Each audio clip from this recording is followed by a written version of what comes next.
I went to a medium-sized university in the Midwest, and one of the strangest things about our campus was that most of the academic buildings were connected by underground hallways. They were originally built so students could avoid the snow in winter, but by the time I was there, most people avoided them because they were dim, outdated, and smelled like mildew. During my sophomore year, I had a night class that ended at 9:45 p.m. in one of the older buildings. Normally, I'd walk back above ground, but that night it was pouring rain. I figured I'd try the basement hallway for the first time. The hall was lit by buzzing fluorescent lights, the kind that flicker every few seconds. The sound of my shoes echoed against the concrete walls, and it felt like I was walking through an abandoned hospital. About halfway down the hall, I heard footsteps behind me. They weren't faint either, they sounded heavy, deliberate. I turned around quickly, expecting another student, but the hall was completely emptied. I kept walking, a little faster this time. The footsteps started again, this time keeping pace with me. When I stopped, they stopped. When I sped up, they sped up. Finally, I reached the stairwell and bolted up to the first floor. My heart was pounding, but when I looked back, the hallway was empty. The weirdest part? The next day, I mentioned it to one of my classmates, and she got really quiet.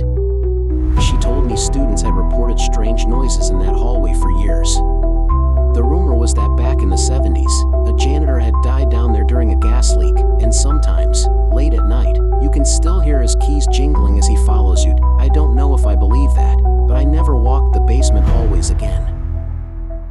This happened during my senior year of high school. I had after-school detention one evening, and by the time I was done, the building was basically empty. Most of the lights were already off, and the janitors were the only other people around.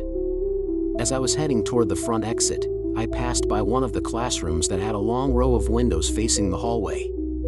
The lights inside were off, but I froze when I noticed movement. There was someone sitting at one of the desks.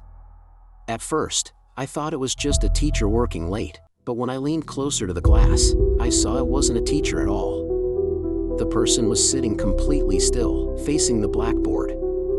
Their posture was stiff, like they weren't really alive. I tried the door handle without thinking. It was locked. I tapped the glass lightly, but the figure didn't move.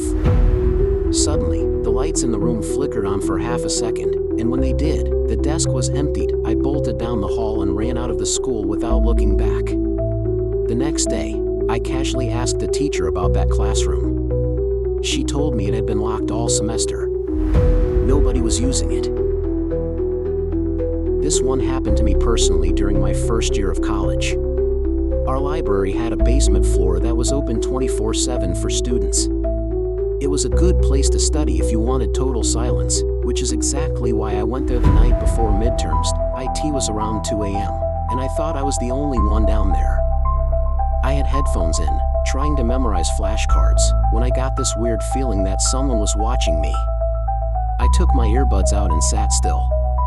That's when I realized I could hear breathing. Not mine, someone else's. I looked around slowly, and in the back corner of the room, between two tall bookshelves, there was a figure crouched down low.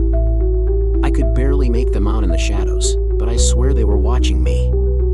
I packed my bag as quietly as I could and walked toward the stairs.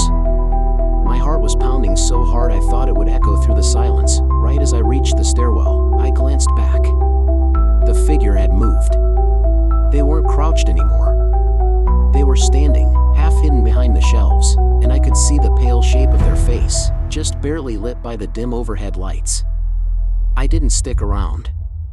I ran up the stairs and out of the library. I never went back to the basement again, and when I asked about it later, the librarian told me I was the only student signed in at that hour. So who, or what, was down there with me?